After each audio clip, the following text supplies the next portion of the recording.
Hello, bonjour. Aujourd'hui, on va parler d'une star de la télé-réalité. Il s'agit de Mondir. Je parle très rarement de la télé-réalité parce que, premièrement, je n'en regarde pas. Mais je suis au courant de certaines stars, par exemple, parce que je lis beaucoup les magazines de potins et il y a des news à propos d'une de ces personnes de télé-réalité, que ce soit les anges, que ce soit Nabila, et ainsi de suite, ainsi que certains candidats de Koh Lanta.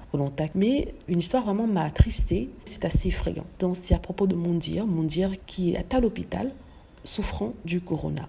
Donc, il y a quelque temps, il avait été placé sous assistance respiratoire et la famille vous avait fait comprendre qu'il était dans le coma. Et ça avait suscité l'émoi parce que quand même, s'il est assez jeune, il a 47 ans et on ne s'attend pas à ce qu'il puisse subir vraiment cette horrible maladie. On se dit toujours, peut-être sont des personnes avec une certaine sensibilité à cause de leur état de santé ou alors les personnes un peu plus âgées. Donc on se dit qu'il faut faire attention à ces personnes-là plus qu'à soi-même, nous qui sommes un peu plus jeunes. Or on a ici un homme qui a 47 ans. 47 ans, je suis désolée, ce n'est pas âgé. C'est être dans la fleur de l'âge, c'est être plein de ses capacités. D'autant plus que c'est quelqu'un qui est très sportif. C'est quelqu'un qui prend soin de son corps, de sa santé, qui est très healthy, comme on dit, très sain, et savoir qu'il a été frappé comme ça et qu'il est dans un état grave, je trouve ça assez effrayant. Donc pour ceux qui ne prennent pas au sérieux cette histoire de corona et qui disent que tout est inventé et que ça sort de l'imagination des personnes au pouvoir ou alors des médias, peut-être vous avez un exemple ici qu'en fait ça n'est pas vrai. Donc moi sincèrement cette histoire m'a beaucoup touchée parce que quand je regarde sa photo je vois quelqu'un de jeune,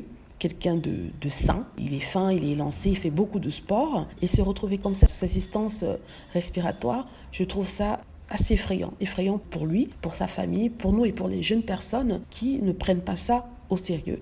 Maintenant, je me dis que peut-être qu'il y a quelque chose. Donc, je dis ça parce qu'au moment où j'ai appris qu'il était atteint de ça, je me disais que j'allais sortir faire une marche tous les matins pour garder la forme, pour perdre du poids et ainsi de suite. Et ça, sincèrement, ça m'a refroidi. Et du coup, j'ai refermé mes portes et je suis bloquée dans mon appartement. Tout ça pour rappeler quand même une certaine prudence pour ceux qui se disent que ça ne peut pas les toucher, que vous avez devant vous quelqu'un qui est en bonne santé, qui était jeune et qui se retrouve comme ça sous assistance respiratoire parce que voilà, il a eu la malchance d'avoir contacté cette chose. Voilà, donc sa femme, il a d'ailleurs laissé un bon message pour Mondir, pour remonter le moral à sa famille, à ses fans. Sa femme a dit ceci: « Tu es un exemple de force, de détermination et de courage, mon amour.